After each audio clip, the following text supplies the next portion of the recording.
Today we're going to be talking about probably one of the most misunderstood exercises there are out there, and that's the squat. We're not going to be showing a way how to do the squat, but I'm going to be showing you some things that you can do to actually improve the squat.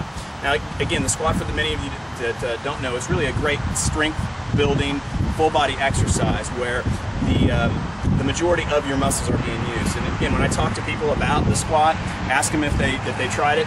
Most people say, well, I don't do it because I've had problems with my knees or my back or something along the lines. And those instances are really because of poor form, one, or two, it's because of muscle groups that aren't as strong as your quadriceps. Because when you're using a squat, most people associate it with the quadriceps. But what we have to understand is that when you are doing a squat, you are also using a majority of the muscles in your hamstrings and your glutes, your calves, your core. It's really a great full body exercise. So when people do it incorrectly, what's happening is that they were overcompensating using the thighs as opposed to using all of the muscle groups, which again includes the hamstrings and the glutes. So what I'm going to show you here is just something that I use when I'm talking to people specifically about what we're going to do as a starting step to introduce them to the squat. I will never grab somebody, put some bars and some weights on the bars and say, all right, let's practice on form, because again, that's where you're going to be having a lot of problems. So this is a tip that you could do at home to find out again where you needed to focus on.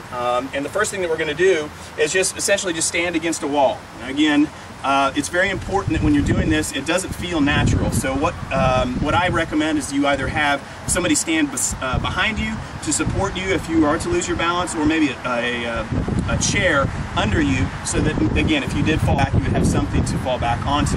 So what we're going to do is just stand against a wall. You can pick any wall, get as close as you can to the wall.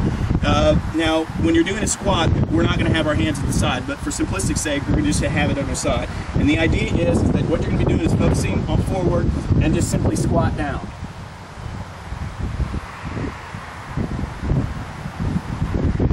Now, when you notice that, what happens is that's just basically like you were sitting on going to the restroom. You're going to be pulling yourself back. By doing that, you're going to incorporate probably one of the largest muscle groups, which is your posterior chain, the whole rear part of your body, in addition to the quadriceps.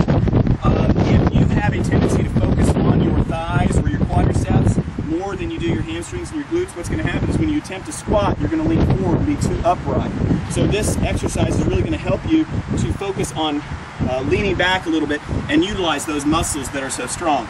Now, when we're talking about this, I will not even attempt to work with somebody on a bar until they can do this exercise 2, 3, 5 times. And once you can do that, then we can start working on the bar or putting some weights on that. Because if I have somebody that can't do this at least once, then what we're going to need to do is focus more on strengthening up the hamstrings and the glutes, whether that's plyo, whether that's stretching, or just doing those exercises associated with those type of muscle groups. So again, this is a quick tip that you can do at home.